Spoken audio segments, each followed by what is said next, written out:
So, okay guys, eto another day, another vlog tayo. So, bali ayan mga guys, this piras na ng Pasko, si Daddy Jepo nyo inumpisan niya ang kanyang araw sa pagtakbo ng 10 kilometer run. So, yan. Sobrang proud na naman natin sa ating sarili mga guys kasi napakasarap niyan talaga sa pakiramdam. So, yan mga guys, tuloy-tuloy lang tayo and transition na lang. Boom! Nandito na pala tayo sa tindahan mga guys. Yan, Daddy Jepo nyo for today, talagang hahataw tayong magtitinda. Yan, sayaw-sayaw pa ako dyan. At ayan, yung kapatid ko naiinis sa akin. At ito, transition lang ulit. Mabilisan lang mga guys. Yun, nakaligo na si Daddy Jepoy nyo. Kasi nga maaga kaming aalis ni Mami at ni Boss Gino ko. So yan mga guys, bali magra-rush shield kami para sa aming ihahanda mamayang Noche Buena. At syempre yan, pinagbukas ko ng pinto yung pinakamahal ko sa aking buhay. Yan, si Boss Gino at si Mami. So ito mga guys, grabe, talagang susuungin namin yung medyo maraming tao kasi nga na-busy kami.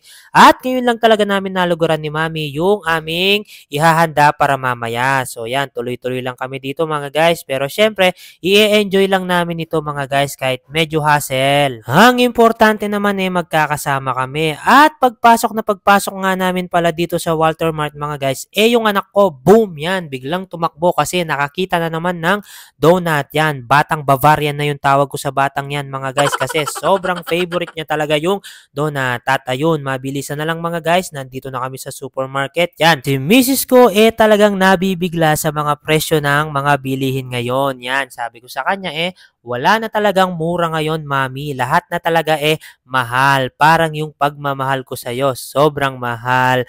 Wow, baka naman may regalo ka sa akin. So yan mga guys, tuloy-tuloy lang kami dito. Yan, ako na yung nag-ayos dito sa cashier. Yan, talagang napakasarap lang talaga sa pakiramdam na nagagawa namin itong mga moment na ganito. So after nun mga guys, yan, pumunta lang kami sa favorite place ni Mami. Kay Mr. DIY. Yan, favorite din ng anak ko to. Lalong-lalo na sa portion na yan mga guys. Yung maraming toys, grabe. Pansin nyo naman, di ba? Talagang sobrang saya ni Gino at boom, yun, pansin nyo. Kinis pa niya yung laruan. So mabilisan lang mga guys, yan lang naman yung binila namin. At bumili na rin kami ng kakainin namin mamayang lunch mga guys. So yan, nag-order na lang kami ng siomai para pagdating namin sa bahay mabilis ang pagkain na lang mga guys. So yan, tuloy-tuloy lang kami dito mga guys. Yan, si Boss Gino nyo, sobrang busy sa pagsi-cellphone. Grabe, angulo kasi niya. Kaya yan, pinapag-cellphone muna namin. So ito guys, pauwi na kami ngayon. Grabe lang talaga mga guys. Up until now, talagang na-amaze ako sa ganitong blessing ni Lord sa aking pamilya. Kasi nga